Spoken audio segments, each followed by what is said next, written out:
Hello सांग माने मुई आपण मन को सबको वेलकम करूछे मोर चैनल के। आओ आज आमे बनामा पनीर रो गुटे recipe starter recipe chilli paneer dry. हेथि लगी जहाँ भी सामान दरकार सब मुई ई प्लेट रे रखी दीछे। तो रेसिपी स्टार्ट करबार आगु चलून टिके प्रिपेरेसन करदमा। मुई जेनी गिनारे कॉर्नफ्लोर नेछे इथरे टिके नून ऐड करी करी ताके मिक्स कर देमी। आउ जेनी पनीर नेछे तार उपरे टिके पानी छिड़की करी ताके भी हल्का हाथे मिक्स कर दमा। काले जोर से कले पनीर भांगी भी जाई पारे। तो ई पनीर मान को सबको आमे जेन ड्राई कॉर्नफ्लोर मिक्सचर रखीचु सेथिरे गुटे गुटे करी ऐड करमा आ ताके भल से कोट करमा। सेथिरे जेन एक्सेस कॉर्नफ्लोर लगी ताके झारी करी आ गोटे अलगा प्लेट रे रखी दमा। मुई इन सब रखी देछे।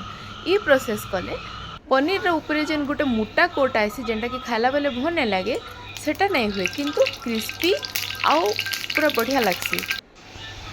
तो चलो प्रोसेस के स्टार्ट करमा। पहला तो गैस ऑन करमा और सेथिरे पैन बसामा। पैन गरम होला परे सेथिरे टिके तेल दमा आ आमे पनीर के सेलो फ्राई करमा।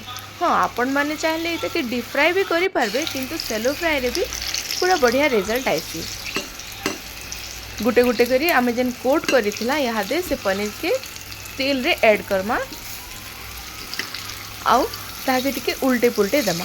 ई पनीर फ्राई होला भितरे आमे लहसुन अदा आउ मिर्चा के कुटी दमा।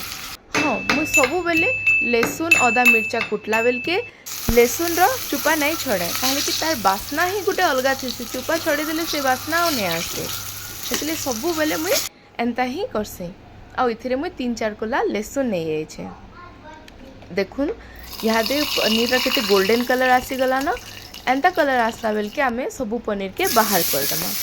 यहाँ दे ई पैन रे जेन एक्सेस तेल रही जाइछे सेरा कि गुटे अलगा कंटेनर रे बाहर कर दमा जेनटा कि आमे फर्दर यूज करि पारमा। और सही सेम पैन रे आमे ऐड करमा प्याज के तापरे ऐड करमा कैप्सिकम के ताके टिके भल से टॉस कर दमा। और सेटा तार ऊपर ऐड करमा आमे जेन कुटी थिला अदा लहसुन और प्याज के ताके टिके बाकी हल्का हल्का भाजी दमा तार जेन कंचा स्मेल जीवा तक। तापरे सेथिरे ऐड करमा आमे गुटे सोया सॉस चिली सॉस और टमाटो सॉस रो गुटे मिक्सचर टे सेटा के ऐड कला परे आमे सेथिरे 1/4 लेंबू टिके चिपी दमा। आपण माने चाहेले विनेगर भी ऐड करि पारबे।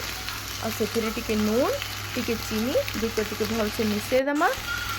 और सेथिरे यहाँ दे आमे जेन पनीर जेन फ्राई करथिला सेटा के दे दमा।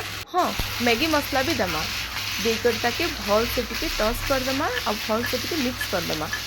देखमा जेते बेले कि पनीर ऊपर गोटे भल कोट आसी जाइछे ई सॉस प्याज और कैप्सिकम रो। तापरे आमे सेथिरे ऐड करमा काटला धनिया पत्तर और गुट मरीच रो गुड़।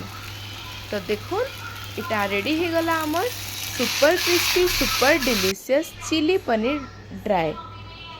यहाँ दे मुझे गोटे प्लेट रे बाहर कर देछे। देखुन एटा केते टेम्पटिंग दिसुचे और केते माने तार कलर भी केते बढ़िया आसीचे।